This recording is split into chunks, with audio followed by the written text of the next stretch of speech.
Hi, this is William, and welcome to FlySpoke. And today I want to talk about Scuds. And this one I have right here in the vise is your standard style Scud tied on a curved hook. It gives you basically what a Scud would look like when it's sitting down in the bottom of the river. They curl up and they hide under rocks and in debris, and they really only come out when in very low light circumstances. So that's your standard tie with the curved hook and antennae and the tail. Here's another kind of look that I do. I take all beads and I put bead body with some dubbing tied in between the beads, and just give it a little halo of dubbing. Again, I have the tail but black bead on the head. And here is one that I tie on a straight hook.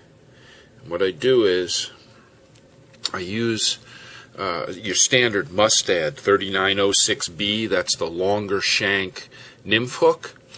And notice it's got ostrich herl for legs, a little bit of UV dubbing thrown in, antennae, but it's on the straight hook. And the reason it's on the straight hook is because when these Scuds come out, they propel themselves around using their legs.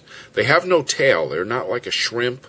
They have no tail. They have legs that dangle back, so any tail we put on the fly is to represent dangling legs. But what they do is they elongate their body and dart through the water.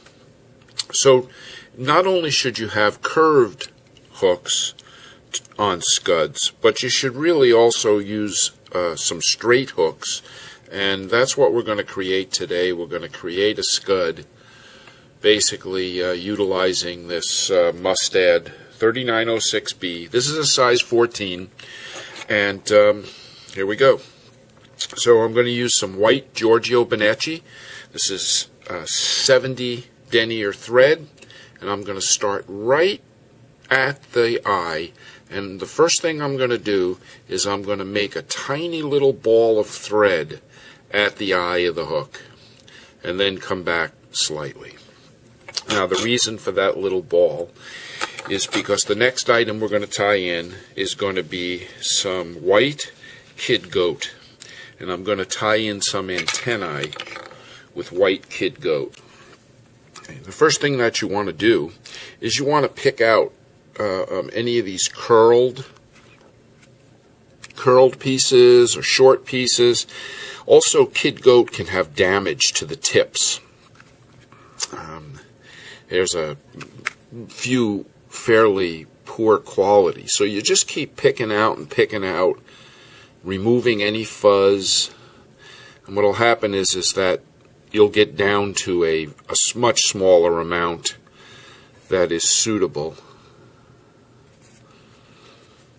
And the reason for that little ball is so that I can put this on and have it slightly tip up for me at the eye of the hook, because when I'm fishing, I want to be able to pass my tippet material easily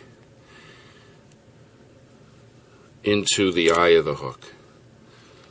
And I'm making this go right on the very top. You don't want this to be too long, the antennae. And then I'm just going to come back to about a point halfway and trim. Now we're going to repeat the same process with the kid goat, because we're going to put on a tail. Now, I say tail in the sense of the fly, because like I say, the Scuds have no real tail. They have dangling legs.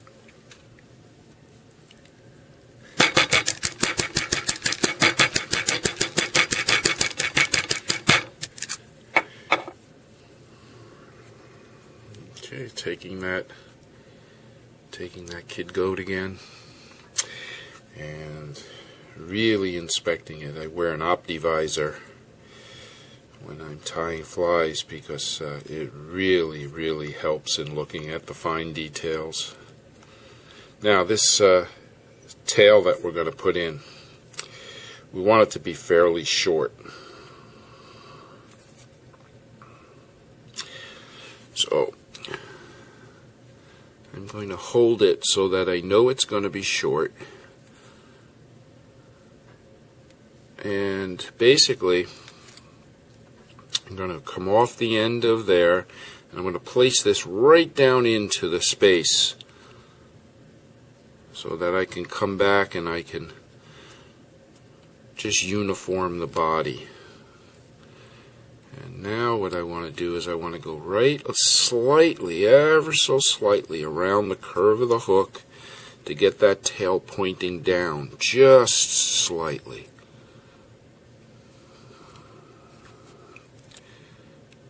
Okay. And now I'm just going to go back and I'm going to trim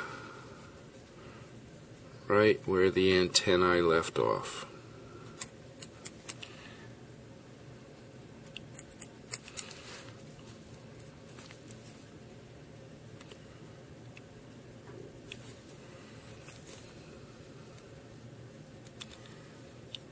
Okay.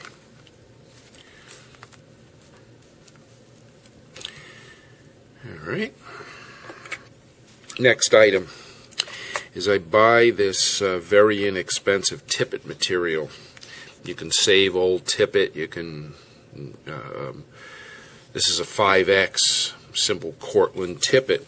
What I like about it is it's not perfectly clear. It's got a little tint to it. It's got a little brownish green tint to it. And I use the 5X because I want to have some strength to it, because I want to pull pretty firmly later. The next item I'm going to put in after that is I take the plastic bags. Everything we buy comes in these plastic bags. And you can buy what's called Scud back if you like. But what I do is I just take the plastic bags and I cut them up appropriately in size and create little strips, thin strips of this plastic bag material, and that's going to be my shell casing. An easy way to do this is lay it in from the side and then just roll over the top so that you get it right on the top. You want this to be in there securely, and just come right back, right to where you can see through the clear and that tail, right like that. Okay? And now I'm just going to clean this up a little bit, fill in the gap between antennae and tail. Okay. Next item in. You want to get some white ostrich herl. And when you buy ostrich herl for this purpose, you want to make sure it's pretty fine quality. What you'll notice when you buy ostrich herl is the lengths of the barbules, meaning the individual barbules on the stem, will have pretty dramatically different lengths to them. And for these small flies, you want barbules that are on the shorter side. And I'm just going to tie that into the front.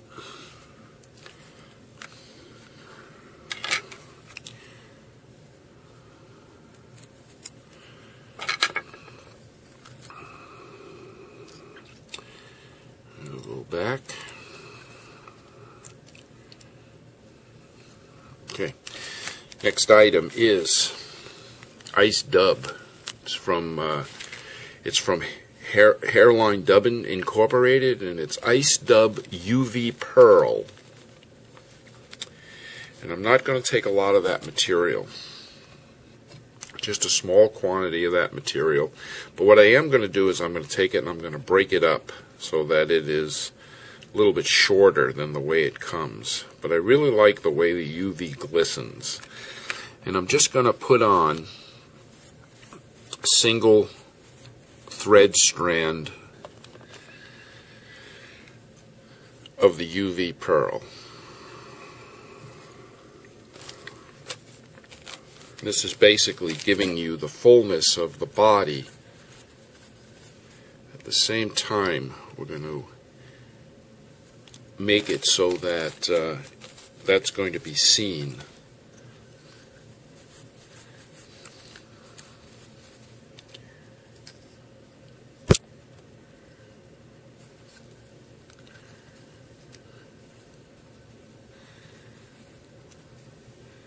UV has some really nice shiny properties to it, and things like fluorescence and iridescence. That's why peacock herl is so popular, is the iridescence of it, and UVs and all that stuff change the way light is directed and the way fish see light. Okay, next thing I want to do, so I'm just going to take a brush and I'm going to brush down some of this UV material. Just elongate it to the bottom a little bit. Then I'm going to take my ostrich herl. Now I want to wind this more as a rib, pushing down the UV. I'm not putting this right next to each other, pretty close, but not perfectly. I want that UV to show through and hang through. Alright. Tie that off.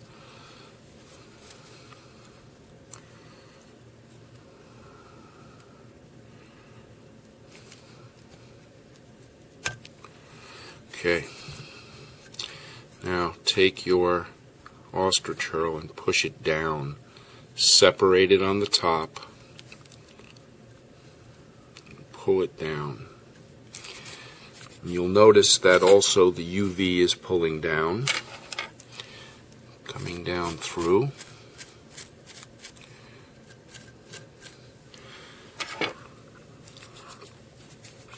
And then what I do is I just, at this point, I just kind of remove any excess that's hanging too far down. We'll trim it a little better later. Alrighty. Pull over my scud back.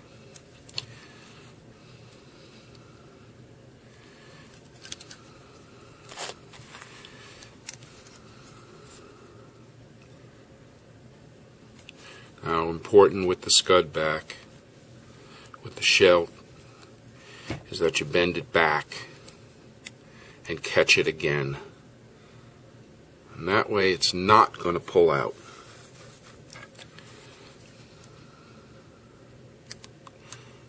Do a nice trim on it. And we're ready to wind our rib that's going to give us our segmentation.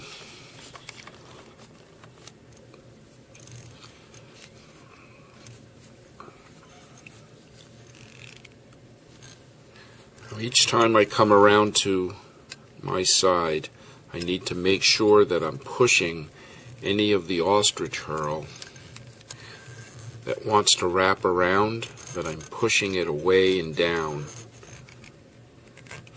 I'm pulling this pretty hard, that's why I'm using the 5X. I don't want any material that's going to break.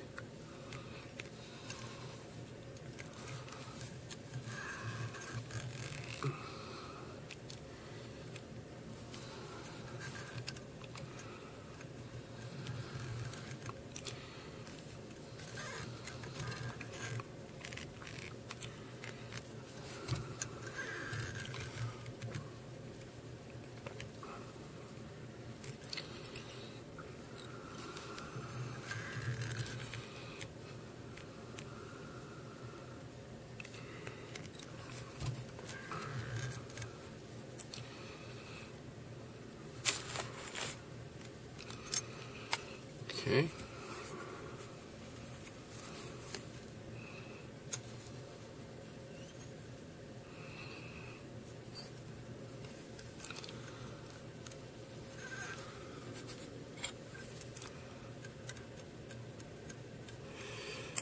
And just trim out tippet.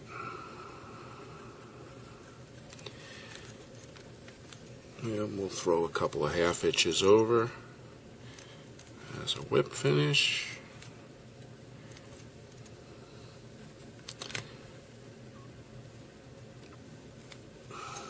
All right.